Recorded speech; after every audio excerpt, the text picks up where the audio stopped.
You see that headline? HOA built 35 homes on my land, so I opened the dam and watched it flow. That isn't a joke. It's not a clickbait story. It's exactly what happened. My name is Daniel Reyes, and for 3 generations, my family owned a sprawling piece of land in the hills outside Austin. Rolling fields, oak trees, and a quiet stream that curved around the property like a protective arm. I grew up fishing in that stream with my dad. He taught me how to fix fences, how to work hard, and how to keep your word. And before he died, he told me, "Son, this land is your legacy. Don't let anyone take it from you." Then I left to serve, 2 deployments overseas, dust, sweat, nights so long you forget what quiet sounds like. When I came home, I was ready to rest, to live on my family's land, to build a life with my wife, Mia, and our daughter, Ellie. But there was a problem. While I was gone, the HOA from a nearby suburb had started expanding. They filed shady paperwork, paid off a corrupt county surveyor, and claimed a chunk of my family's land was vacant. Then they built 35 luxury homes on it. Imagine that. Coming home from war to find your land covered in cul-de-sacs, white fences, SUV, and HOA Karens measuring lawn heights like they own the world. I tried to reason with them. I showed them the old deeds, the maps, the tax records. They laughed. They said, "We've already sold the homes." They said, "You can't prove it." They said, "Good luck fighting us. We have lawyers." That's when they messed with the wrong veteran. Because you see, while they were busy measuring grass and sending petty violation letters, they forgot one thing. My grandfather didn't just own the land. He also owned the water rights. And 30 years ago, the Army Corps of Engineers had built a dam on our property.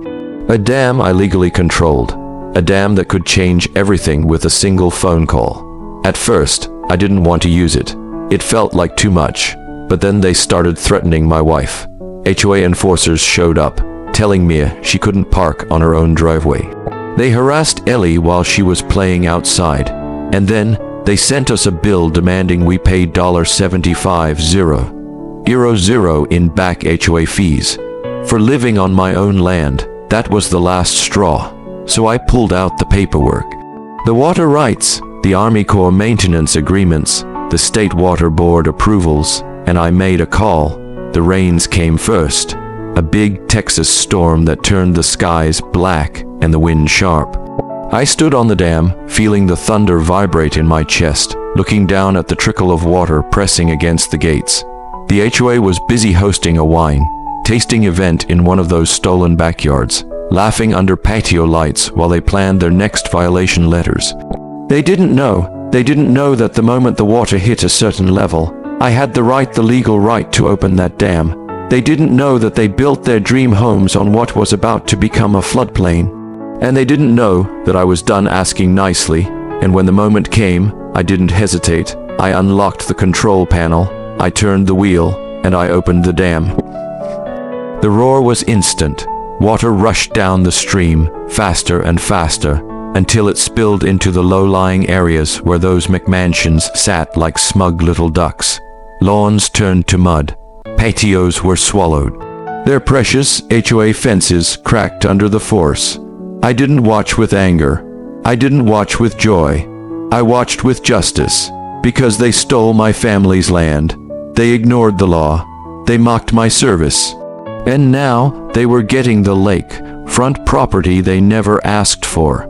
And that's how it started. But it's not how it ended. Because what happened next? The lawsuits, the community rebellion, the truth about the HOA embezzlement. The FBI showing up. That was just the beginning. If you think opening the dam was the peak of this story, wait until you see what came after. Because when they tried to take everything from me, they forgot one thing. I'm not the kind of man you can drown. The day after I opened the dam, the entire HOA went into chaos. Phones ringing off the hook. Karens in yoga pants wading through ankle. Deep water, screaming at each other. Marcus, the HOA enforcer with a clipboard, tried to stop the water with sandbags, cursing as the muddy water soaked his sneakers. I didn't laugh. I didn't smile. I stood at the edge of my property, watching as the flood swept through the subdivision they built on my family's stolen land. And deep inside, I felt the weight of generations, my father's voice, my grandfather's promise. Don't let anyone take this from you. They thought I was bluffing. They thought I was just another veteran too tired to fight. They thought wrong. Within hours, the HOA board called an emergency meeting at the clubhouse, the one they built on my soil, using money they stole from the residents in endless fees. I heard they were panicking, arguing about insurance claims, water damage, and how they would explain to the new homeowners why there was a legal floodplain they never disclosed. Meanwhile, I was ready. Because I knew they would try to fight back. I knew they would come for me. That evening, a black SUV pulled into my driveway. 4 men in suits stepped out, led by Marcus with his cheap cologne and fake authority. They didn't knock, they didn't smile, they tried to serve me with a restraining order, claiming I had illegally flooded HOA property. I let them finish their speech, then I handed them a folder. Inside was every deed, every map, every signed agreement proving the land was mine, including the water rights, including the Army Corps of Engineers documentation giving me the right to open that dam during high water, including the state's approval that allowed me to manage that waterway as I saw fit. They flipped through the papers, and I saw the panic in Marcus's eyes. The other suits tried to argue, but I had another card to play. I showed them the survey map from 1962, proving the dam's control boundaries extended across the entire area they built on. That meant every inch of land they claimed, every property they sold, was sitting on my controlled water rights.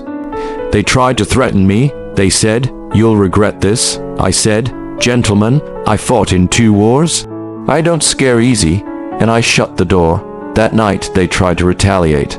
I saw HOA enforcers sneaking near my fences with flashlights, measuring, taking photos, trying to find something to hit me with a violation. But what they didn't know was that I had cameras everywhere, and every step they took on my land, trespassing. The next morning, I posted the footage online. Within hours, the video went viral in the local community groups. Residents who had been bullied by the HOA for years saw Marcus and his cronies trespassing in the mud, cursing, trying to break into my shed, calling me slurs when they thought no one was listening. The HOA precious reputation destroyed overnight. People started coming to me, old couples who had been fined for grass too long, single moms who were threatened with liens for trash cans visible from the street. Veterans like me who were mocked for parking their trucks in their own driveways. They were tired of the HOA intimidation, tired of paying for the board's dinners, retreats, and petty power trips. And now they saw a man who fought back. They asked me to help, and I said, "If you're ready to stand up for yourselves, I'll stand with you." That's how it started. A war turned into a movement. Because you see, flooding the HOA wasn't the end of the story. It was the spark that lit the fire. Because as we dug deeper, we uncovered the real crimes, fraud, illegal fines, money missing from the HOA accounts, fake invoices for landscaping that was never done. And at the center of it all, Marcus and his board, pocketing money while threatening families who dared to challenge them. We gathered evidence, worked with honest residents. We built a case so strong, no lawyer could dismiss it. And when the next HOA meeting came, it wasn't just another boring gathering, it was a reckoning. The community came together, families, veterans, young couples. They filled the room, standing shoulder to shoulder, demanding answers, and I stood there, holding the documents that proved everything. If you think this is where the HOA story ends, you're wrong, because when they tried to fight back, they triggered something bigger than they could ever imagine. They thought HOA meeting would be routine. They thought they'd shut me down with legal threats. They thought the residents would stay quiet, too scared to speak.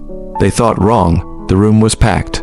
Folding chairs filled the hall, neighbors lining the walls, whispering, eyes sharp, phones ready to record. Marcus tried to call the meeting to order. His voice was shaky, hands gripping the podium, sweat on his forehead as he tried to smile for the cameras. Beside him, HOA board members shifted uncomfortably, exchanging nervous glances, and I stepped forward, holding the folder. I didn't raise my voice, didn't shout. I simply laid the documents down on the podium, one by one. the 1962 survey map showing the floodplain, the Army Corps of Engineers authorization for the dam, the deed to the land they claimed was common HOA property, and the financial records showing their embezzlement. I let the silence sink in. Neighbors leaned in. Phones recorded every second. Then I spoke. You built your kingdom on stolen land. You threatened families with fines and liens while you stole from them. You bullied veterans, single parents, and the elderly for years, and you tried to break me. You failed. The room erupted. Some gasped, some cheered. Marcus turned red, then pale, sputtering. This is a misunderstanding. A technicality. Then a voice spoke up from the back. We've had enough. It was a mother who had been fined for her child's toys in the yard. Then an elderly man stood up. You threatened to take my house over a mailbox. Then a veteran. You told me my truck made the neighborhood look bad. Voices rose. Anger turned into collective courage. Neighbors united, calling for accountability. Marcus tried to end the meeting, but the community wasn't listening anymore. They began demanding audits, calling for his resignation, calling for new elections. And in that moment, I saw it. Power shifting, fear dissolving, people realizing they didn't have to be afraid of the HOA anymore. Then came the sirens, police cars pulling up outside. Not for me, not this time. Officers stepped in, led by a detective holding an arrest warrant. They read Marcus his rights: fraud, embezzlement, mail tampering, conspiracy. The room fell silent as Marcus was handcuffed. The HOA president led out of the building while neighbors filmed, tears in some eyes, smiles on others. It wasn't just about the land anymore. It was about every person who had been bullied, silenced, threatened for years. You think it ended when Marcus was led away in cuffs. You think the HOA was the only enemy. I thought so too, until I found the paperwork. After the arrest, neighbors brought me boxes of old HOA files, letters, emails, meeting recordings. At first, it felt like junk.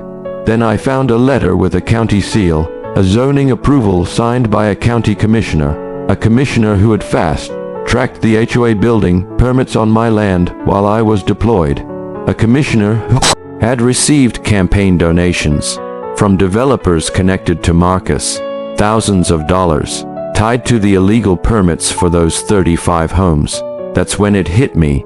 This wasn't just an HOA scam. This was a county-level fraud ring that thought they could steal land from a soldier while he was fighting overseas, and I couldn't let that stand. I took the documents to the local news first. They tried to bury it, said it was complicated. So I went bigger. I contacted a federal investigator I knew from my days working security for FEMA. I handed over the documents, and I waited. It didn't take long. The federal subpoenas landed at the county office like thunder.